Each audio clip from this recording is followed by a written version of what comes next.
Happy birthday, Liza! Happy birthday to you. Go, Ashwin!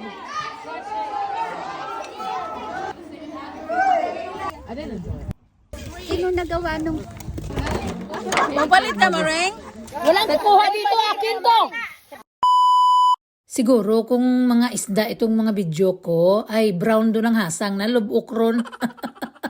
Ari pa nga si nanay dito nung time na ito. Oh. Bali mga katapusan ito ng Febrero, tita. Kaya umuwi man si nanay ng first week ng March, no? O at least nakapag-enjoy pa siya bago siya umalis. So itong party na ito ay birthday na panganay na bata nung nung kumaring Joan ko. Dito kami sa swimming pool, tita. Kaya nung time na yun mainit ba, summer time pa, para makapagsalom-salom din mga bata at makapag-enjoy ng true chismis-chismis sa mga lula at mga tita dyan. Eh. So pagkatapos niya, ang ganda ng cake, parang maawa ka talaga na slicein yung unicorn ba? Sa ganda niya balahaw, parang ayaw mo talaga siyang sirain, te.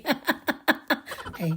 Pero kaya talaga ang purpose niya, decoration, tapos slicein siya, hiwa-hiwaon siya. So wala tayong magawa. O, ang ganda, no? Ang nagagawa niyan dito, yung Filipino na kababayan din natin, si Tita Kat.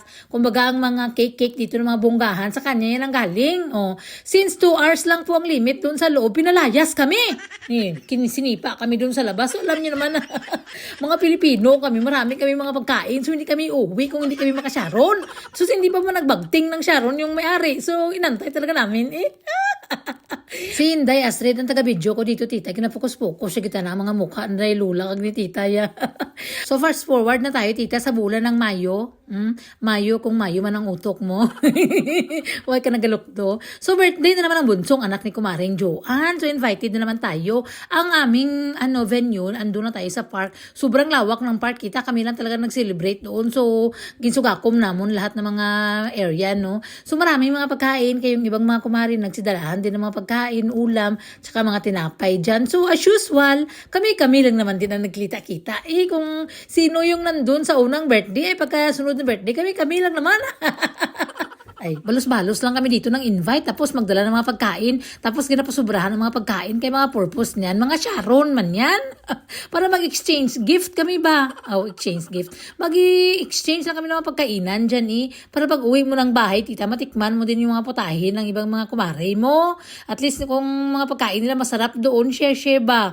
Tapos itong Spanish bread talaga, kung saan mga party yan, mapasimbahan man, may mga birthdayhan man, andyan talaga yung present lagi yung Spanish bread ni tita. Tapos yung mga chismisan, kayo minsan ka lang kami dito nagkita-kita mo.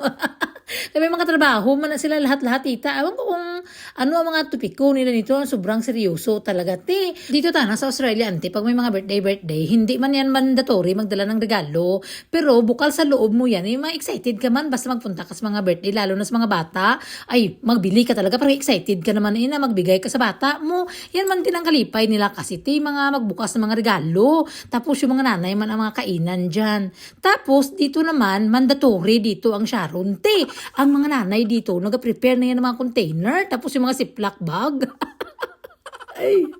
Kasi dito sa grupo namin, lalo na sa mga kumari-kumari ko, tita, nagadala-dala kami ng mga pagkain ba para matulong din namin sa host bala, para hindi din mahagard ang mukha ni kumaring kaka-prepare ng mga pagkain. Tapos at least may tulong para makapag-share kami pagkatapos niyan. At least yung luto ni kumaring nga namit nga biko, matilawan din namin. Yung akin naman na luto na parte ka namit na humba na makalimutan mong pangalan mo.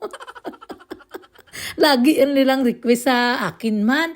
Tapos yung iba, nagadala din ako mga ano-ano dyan. So, di ba magaan yan sa feeling ng nagapa-birthday? So, ito na talaga yung pinaka-happiest moment yan, tita. Pag magbagting na ganyan silang, Sharon! Attack! Attack na yan agad-agad, tita. O, para pag-uwi mo ng bahay, halin ka ng birthday party, hindi ka na magluto, lalo ng mga pansit. O, hunahunain mo din yung asawa mo na nagkayo doon. Dalhan mo din ng pagkaon. Ay, basta kung may mga invite, ay ginatirada ko yan, tiya. Kaya moment ko yan para magsaya mo. Bakit ba ako lulukdo ng mga bunot agalom doon sa bahay kung may chance lang man ako na maging happy? O, diba? So, pamutos at saka chika-chika. O, so, tabi-tabi, magi lang ko. Pagkatapos namin ng Sharon, si Auntie Pauline, gin-invite niya kami nga magkain daw ng apple niya kaya parang madudunot na daw doon. Wala daw sang kakain. So, in-invite niya kami. So, nag-attack kami ngayon. Sigurado talaga nagsisi siya tinga gin-invite niya kami kay ginpunta tsuka namin para kaming mga maya na mga bungol ba, yung mga pispis ba na brown. Ubos ang apple niya. Pag season talaga ng mga prutas dito, ay tiba-tiba kami kitigilabigyan ng kawiyan ni kumaring niya. Kaya dapat bago magbunga ang mga prutas nila, magpasipsip ka na, maging mabait ka sa kanila ba? Para kung maluto na yung kanila mga prutas, invitein ka din na magpunta doon. Ti man, ubos man ang apple niya. Siguro nagsisi siya talaga, nag-invite na kami ba. Tag-isa-isa kami ng mga plastic bag, Timo, pati ang pabo niya, tsaka yung manok niya. Delikado kung pwede lang kami makasulod-sulod dyan, bit-bitin, pati yung manok ba. Sarap siguro tulahin yan. So, medyo pa dagas na yung mga dahon, tikiti, palapit ng pag-utom niya nung napunta kami. At least nag-enjoy kami, tita, nag-birthday na kami, nakakuha pa kami ng apple. Oh, ay, naka-enjoy ang banding-banding ng mga kumari. Ikang nagpuli, duman ah.